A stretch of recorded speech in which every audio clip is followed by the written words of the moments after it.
Hello, this is Rocky Marciano. When I was heavyweight champion of the world, they called me the Brockton Blockbuster. You find out why.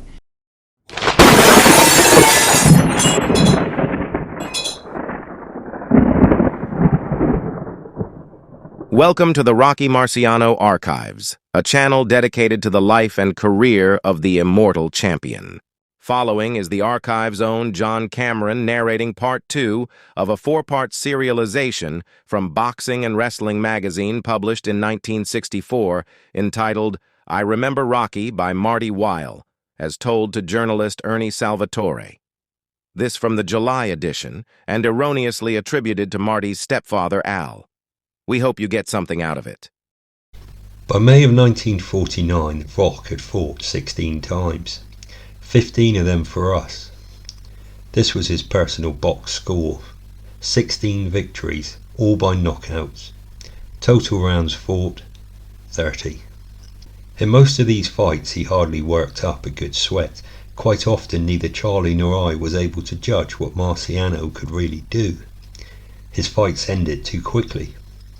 I remember, for example, when Rocky and Charlie left New York early one morning to go to Providence for the Arte Donato fight. This was in March 1949. I was to follow later after taking care of some other business, but I missed my plane that afternoon. After being grounded in New York for over 2 hours, I finally caught a mid-evening flight. When I boarded the plane, sick with worry, I figured I could make it to ringside with 10 minutes to spare if everything proceeded according to schedule. That included all of the preliminary fights going the distance. The plane reached Providence on schedule, but my cab got jammed in some downtown traffic to put me behind my personal timetable. The cab barely stopped at the arena when I tossed the bill into the driver's lap and raced past the main gate, holding up my handler's ticket so the guard wouldn't try to stop me. Inside, I heard the crowd roar at the mention of Marciano's name by the ringside announcer. I knew our fight was about to start. When I got to the entrance of the main aisle, the bell clanged for the first round. I saw Rocky and Donato moving towards each other. I put on an extra burst of speed. Rocky had already forced Donato into retreating with an opening volley of punches. By now I was at ringside, panting heavily. There sat little Charlie, leaning forward on his stool, the ever-present cigar stub stuck in his mouth, watching the fight. A big roar exploded from the crowd. I looked into the ring and saw that Rocky had hurt Donato with a left. I jerked off my jacket with one hand and handed it to a spectator. With the other I snatched my corner sweater, the jar of Vaseline and the cut stuff from Charlie. Another roar announced that Marciano was setting up Donato. As I struggled to put my head through the neck of the sweater, I had a hazy vision of a Marciano right landing powerfully on Donato's jaw. My head was inside the sweater when the impact of the punch thudded out over the roar of the crowd. I got my head through the neck in time to see Donato collapse to the canvas. I was ready to go to work when the referee counted Donato out. Rocky had done it again. The end came in 1 minute and 12 seconds. Charlie and I bumped heavily against each other as we started up the corner steps together. He looked at me and said, "When in the hell did you get here?" Everything had happened so quickly, the little guy hadn't realized that I had made it in ringside just in time to go up the steps and get Rocky. In fact, I had flown over 200 miles to do only that. The Donato fight was number 14. Rocky had 2 more in the next 2 months, and these both ended in the 3rd round. Now it was the middle of May 1949. Rocky had fought 16 times, and we still didn't know how we'd react against an opponent who could withstand his right-hand blockbuster and counter with some stiff punches of his own. Finding that kind of opponent was difficult. We had brought Rocky along carefully during his first year. Each opponent was designed to test a specific point in Rocky's ring education. But the last 3 or 4 had failed to stand up to him the way we hoped. Our search continued. We wanted to see what Rocky would do with an opponent he couldn't knock out. Would he then manage to go 10 rounds, or would he blow up and get wild? Would he become discouraged and go into a shell, or would he gamely keep trying? We knew Rocky Marciano could mete out punishment. We didn't know if he could take some and still remember his lessons in the gym. Shortly after Rocky flattened Jimmy Evans on May 2nd in Providence with a 3rd round bomb, we finally came up with a man we were certain would put him to a genuine test. His name was Don Mogard, a tough young heavyweight from Paterson, New Jersey. The fight was scheduled for May 23rd in Providence. It would be Marciano's 14th appearance there. Mogard had a deceiving record. He had fought 24 times, winning 15 of his first 16, 4 by knockouts. He had lost 8 bouts, 7 in a row, but all on decisions against good competition. 2 of the defeats had been to Roland Lastaza, the first one ending Mogard's undefeated streak.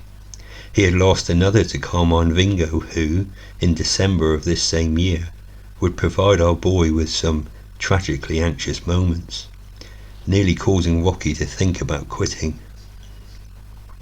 Mogard, until now, had never fought more than an 8-rounder. He had shown an ability to take a punch and come back powerfully against Lastaza and Vingo, like Rocky, a pair of rising young heavyweights ticketed for stardom. So, this was it.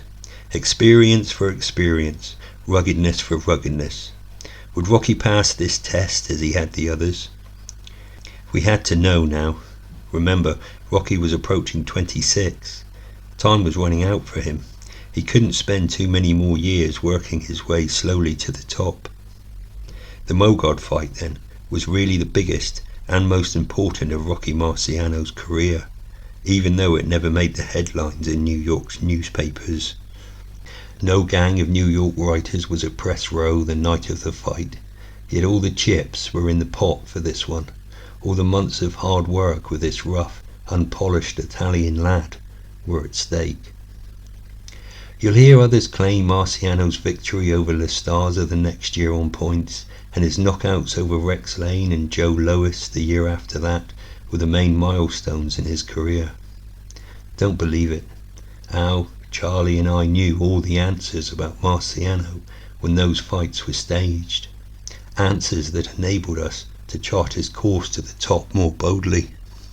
The biggest of all Marciano's 49 fights was against this Don Mogard, a comparatively unknown heavyweight, because until after this fight, we really weren't certain what we had. Marciano's punching reputation pulled in another sellout for Manny Almeida that night. They had come to see their new hero make another easy kill. In the first round, it appeared we had guessed wrong once again, and that the crowd had guessed correctly. Marciano, shortly after the first minute, nailed Mogard with 2 sweet right-hand shots to the face, a little high, but good punches. Mogard did not go down. Instead, he countered with a right to Marciano's jaw, a real good punch. A shout of surprise rode out from the crowd. A startled look flashed across Marciano's face. This had never happened before. When he hit a man with a right, the man was supposed to go down. Mogard didn't do that. He came back and hit hard too. When Rocky returned to the corner after the round ended, he asked Charlie, "What do I do now?" In 16 previous fights, Marciano had never asked that question, even those which went beyond the first round. "You do what we've been teaching you to do," little Charlie hissed into Marciano's ear. "You think every guy you hit is going to go down? What do you think we've been teaching you all those things for? To use up our afternoons?" he continued. "It's for guys like this, guys who can take it and dish it out. Now, keep that right hand of yours up all the time. You're still dropping it when you throw a left. Damn it, keep it up or we'll nail you like he did in the first round." Marciano nodded grimly. He moved a little more cautiously when the second round began, but then he made the same mistake. As he was about to throw his left, he dropped his right hand ever so little, and Mogard shot over a terrific right to Rocky's face. The punch shook Rocky more than he ever had been in his young boxing life. The crowd screamed at the sight of Marciano taking such a pot shot. "This is it, Choli," I yelled. "We're going to find out now." Little Charlie didn't even hear me. He was too busy watching his kid. Instead of blowing up or going wild or falling into a shell, Marciano took the punch and kept his composure. He retaliated with a stiff left jab that found Mogard's nose. It stopped Don's charge. Rocky started keeping his right hand up where it belonged. He asked no more questions between rounds for the remainder of the fight. He just listened impassively and executed. He began mixing his punches in the third, jabbing, hooking and leading with a right now and then to throw Mogard off stride. Late in the fourth, Marciano began to take control. He had Mogard figured out now. He knew what to look for. He knew what to do when it happened. For the first time in his boxing life, Rocky Marciano, the Brockton blockbuster, was fighting with his head as well as his fists. That Mogard boy was doing the same. The fight developed into one of the most sensational ever seen in Providence. Often, the Rock and Don went toe to toe, smashing each other with everything they had. In the 10th, far beyond their former limits, Marciano and Mogard repeated the pattern. Only now, Rocky was much stronger. His wonderful, almost animal-like physical condition was paying off. He clouted Mogard with every punch in the book. The arena was bedlam as they flashed punches at each other. Black-haired Marciano, tongue flicking in and out of his mouth in that strange manner, was passing his tests with A's in every subject. When the fight ended, there was our boy, Rocky, standing in mid-ring, arm raised aloft in victory. The realization of what Rocky, Charlie, Ali Colombo and I had just been through together was too much for me. While photographers snapped Rocky's picture, I quietly slipped out of the ring. I was too choked with happiness. I worked my way through the crowd and outside into the streets. The fresh spring air felt good. After the Mogard fight, we had only one more thing to learn about Marciano. How would he stand up against a ring-wise journeyman, a fellow who'd know how to take advantage of any mistake? Now we were ready for all comers. It was time to go directly to Madison Square Garden and sit down with a portly gentleman by the name of Al Weill. A familiar figure to me each morning and evening across the kitchen table at home, but now a member of the other side. To be continued. Thank you for listening. If you missed part 1 of this series, the link to it is included in the description below. Remember to subscribe and hit that notification bell so you won't miss part 3 when it arrives on the channel. Until the next time, we will see you down the road. If you like this content, then hit the subscribe button.